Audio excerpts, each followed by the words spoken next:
నమస్తే. Welcome to our channel. Senior journalist Bharadwaj garu ఉన్నారు. వారితో మాట్లాడదాం. సార్ నమస్తే సార్. నమస్తే. సార్ 'పుష్ప 2' మూవీ భారీ రికార్డులు బద్దలు కొట్టింది అనేది న్యూస్ వినిపిస్తుంది సార్. నిజంగానే రికార్డ్స్ బద్దలు కొట్టిందా? అలాగే 2000 క్లబ్‌లోకి ఇది చేరబోతుందా? అంటే 2000 క్లబ్‌లోకి చేరుతుందా లేదా అనేది అనుమానమే ఇప్పటికి. అవునా సార్? అయితే 1060 కోట్ల ప్రీ రిలీజ్ బిజినెస్ అయిపోయింది థియేట్రికల్‌గా.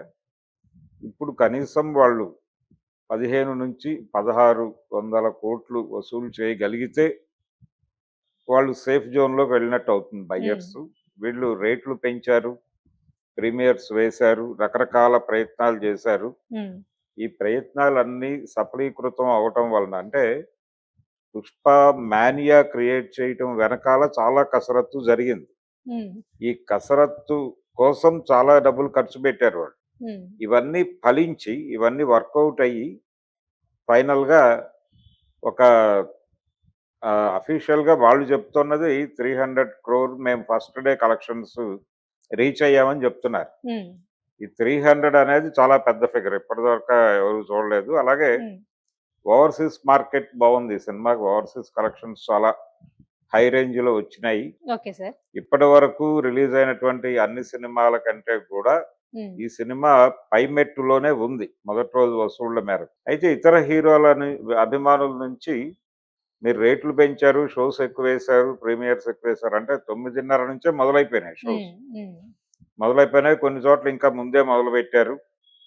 దీని తాలూకా ఎఫెక్ట్ పడి ఫ్యాన్ షోస్ కావచ్చు, వీటన్నిటి ప్రభావం వలన ఈ ఫిగర్ కనిపిస్తోంది తప్ప పుష్ప 2 ప్రత్యేకంగా సాధించింది ఏమీ లేదు అనేది ఇతర అభిమానుల నుంచి వినిపిస్తున్న మాట. అయితే అచీవ్ అయిపోయారు కాబట్టి వాళ్ళు 280 వరకు రీచ్ అయింది సినిమా అనేది మనకు అందిన సమాచారం. కానీ ప్రొడ్యూసర్లు మాత్రం 300 అనేది ఒక పోస్టర్ రిలీజ్ చేసే పనిలో ఉన్నారు వాళ్ళు. అయితే ఈ 300 కోట్లు నెమ్మదిగా ఇది సస్టైన్ అయితే ఈ 300 ఇంటూ 6 వేసుకోగలిగితే మాత్రమే కొంత మేరకు బ్రేక్ ఈవెన్ అవుతుంది.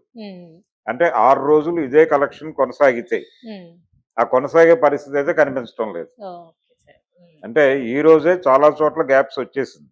చాలా చోట్ల షోస్ పడ్డాయి కానీ ఆశించిన స్థాయిలో జనం లేరు. మార్నింగ్ 6 o'clock షోస్ కూడా పడ్డాయి ఈరోజు. పడ్డాయి కానీ చాలా చోట్ల షోస్ క్యాన్సిల్ చేసే పరిస్థితి ఏర్పడింది. అందువలన ఇప్పుడు టికెట్ బుకింగ్ ఫ్లో చూసినా కానీ ఆ వేవ్ తగ్గింది. అంటే పుష్ప ఫీవర్ వీళ్ళు ఏదైతే కష్టపడి క్రియేట్ చేశారో దాని తాలూకా ఫీవరు, ఆ జ్వరం సోకిన వాళ్ళ సంఖ్య తగ్గింది. అయితే ఇప్పుడు ఆ ఫీవర్ తాలూకా వాళ్ళు అయిపోయారు. జనరల్ ఆడియన్స్ వెళ్ళాలి థియేటర్. జనరల్ ఆడియన్స్ థియేటర్కి వెళ్ళాలంటే ఈ రేట్లు ఇబ్బందికరంగా ఉన్నాయి. అంటే మొదటి రోజు 1000 రూపాయలు, 1200, 1500 అమ్మారు అంటే ప్రీమియర్స్ తర్వాత ఇప్పుడు ప్రెసెంట్ రేట్లు కూడా అంత ఈజీ రేట్లేం కాదు. అంటే ఒరిజినల్ రేట్ల కంటే రెండింతలు పెంచే ఉన్నాయి. 350 సింగిల్ స్క్రీన్ లో ఉంది, 680 నుంచి 670 అంటే 570 నుంచి 670 వరకు అక్కడ ఉంది మల్టీప్లెక్స్. అంటే ఒక టికెట్ కి దాదాపు 1000 రూపాయలు ఖర్చు పెట్టాల్సిన పరిస్థితి ఉంది ఇప్పుడు కూడా. వీళ్ళు థియేటర్లోకి వెళ్ళి ఏదైనా ఒక స్నాక్ తీసుకుంటే 1000 రూపాయలు కంప్లీట్ అయిపోతుంది. ఈ పరిస్థితి మల్టీప్లెక్స్ లో 1000 రూపాయలు కింద 500 అనేది ఇప్పటికీ నడుస్తోంది. ఇది భయపెడుతోంది జనాలు. ఇది భయపెట్టడం వలన ఫిల్ కావట్లేదు ఈ ప్రభావం వలన. అయితే హిందీ బెల్ట్ లో ఈ రోజున ఆక్యుపెన్సీ బెటర్ గానే ఉంది. హిందీ బెల్ట్ లో ఆక్యుపెన్సీ బెటర్ గా ఉండటానికి కారణం ఈ టికెట్ హైక్ గొడవ అక్కడ లేదు కాబట్టి అది నెమ్మదిగా ఇంక్రీజ్ అవుతోంది, ఇక్కడేమో డిక్రీజ్ అవుతోంది. అయితే వచ్చిన డబ్బుల్లో రెవెన్యూ సైడ్ ఇక్కడే ఎక్కువ వచ్చిందని చెప్తున్నారు. కారణం ఈ రేట్లు పెంపు గొడవ. కానీ ఈ రేట్లు పెంపు అనేది కలెక్షన్స్ మీద ప్రభావం చూపిస్తుంది అనేది కూడా అర్థమవుతోంది. సో ఇది మార్చాలి కనీసం. అంటే ఈ రోజు ఫ్రైడే, రేపు సాటర్డే వీకెండ్ కాబట్టి ఈ 2 రోజులు ఉంచేసి మండే నుంచి సాధారణ ధరలకు తీసుకురాగలిగితే జనం వెళ్తారు. అంటే థియేటరికల్ ఎక్స్పీరియన్స్ ఉండాల్సిన సినిమా ఇది అని చెప్తున్నారు. ఇది ఈ ఫీలింగ్ ఆడియన్స్ లోకి విపరీతంగా ఎక్కించారు. ఎక్కించడం వలన ఫోన్లో సినిమా చూసేస్తున్నారు చాలా మంది. ఆల్రెడీ వేరే మాధ్యమాల్లో సినిమా రిలీజ్ అయిపోయింది. రిలీజ్ అయిపోయింది. ఓకే. కాబట్టి ఎవరికైనా కంటెంట్ అవైలబుల్ గానే ఉంది. కంటెంట్ చూసేసిన తర్వాత ఈ కంటెంట్ ని థియేటర్ లో చూడాలి అనేటువంటి కోరిక కలిగించేదిగా మా కంటెంట్ ఉందని ప్రొడ్యూసర్లు నమ్ముతున్నారు. సో ఈ ఆడియన్స్ కూడా థియేటర్ కి రావాలంటే రేట్లు తగ్గితే తప్ప రారు వీళ్ళు. ఎందుకంటే ఆల్రెడీ చూసాం కదా, 4 రోజులు ఆగి రేట్లు తగ్గాక వెళ్దాం అనే మూడ్లోకి వెళ్ళిపోయారు వీళ్ళందరూ. అందుకని వీళ్ళని అట్రాక్ట్ చేయటం, ఆల్రెడీ మూవీ చూసిన వాళ్ళని అట్రాక్ట్ చేయటం కోసం, కొత్త ఆడియన్స్ థియేటర్కి నడిపించడం కోసం కూడా ధరలు తగ్గించాల్సిన అవసరం అయితే ఉంది. అందుకని రేట్లు తగ్గిస్తే మళ్ళీ కలెక్షన్స్ రైజ్ అవుతాయి. ఈ ప్రయత్నం చేయగలరా లేదా అనేది చూడాలి. మండే నుంచి రేట్లు తగ్గిస్తే నిలబడుతుంది. ఏది ఏవైనప్పటికీ అంత ఈజీగా వీళ్ళు 2000 crore రీచ్ అవుతారా అనేది అయితే అనుమానమే. బ్రేక్ ఈవెన్ అయితే చాలు అనే మూడ్లోకి ఆల్రెడీ బయర్స్ వచ్చేసారు.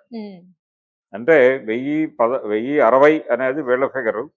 కనీసం 13 నుంచి 15 వరకు వచ్చినా చాలు అనే పరిస్థితిలో వెయిట్ చేస్తున్నారు. ఈ ఫస్ట్ డే కలెక్షన్స్ ఇంపాక్ట్ పడి విపరీతంగా రైజ్ అవుతుందని అనుకుంటున్నారు. ఈ 3 days నడుస్తుంది మాక్సిమం. ఈ రోజు లేదు, ఈ రోజు డల్ గానే ఉంది. రేపు రైజ్ అయితే రైజ్ అవ్వచ్చు, సండే కూడా రైజ్ అవ్వచ్చు. కానీ వెరీ ఫస్ట్ డే అంటే ప్రీమియర్స్ తో కలిపి ఫస్ట్ డే కలెక్షన్ చెప్తున్నారు. ప్రీమియర్స్ లేకుండా ఈ రేంజ్ ఫిగర్ నమోదు చేయటం అయ్యే పని కాదు. అందుకని ఈ ఫిగర్, మ్యాజిక్ ఫిగర్ ఏదైతే వాళ్ళు టార్గెట్ పెట్టుకున్నారో అది రీచ్ అవటం అనేది సాధ్యమయ్యే వ్యవహారం లాగా అయితే కనబడటం లేదు. రన్ నడిపేలాగా సినిమా కంటెంట్ ఉందా అనేది చూడాలి. కంటెంట్ నేను చూసిన మేరకు ఇది రన్ వచ్చే పరిస్థితి కూడా తక్కువే.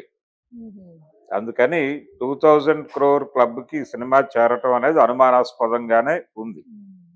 అది పుష్ప 2 కలెక్షన్స్కి సంబంధించి ఏం చేస్తే బాగుంటుంది, ప్రజెంట్ అలా ఉంది అనే అంశాలకు సంబంధించి నా అభిప్రాయం. ప్రభుత్వం కూడా ఈ వివాదం ముదరకుండా ఏం చేయాలి, ఈ నేపథ్యంలోనే హౌస్ అరెస్ట్ అనేటువంటి కథనం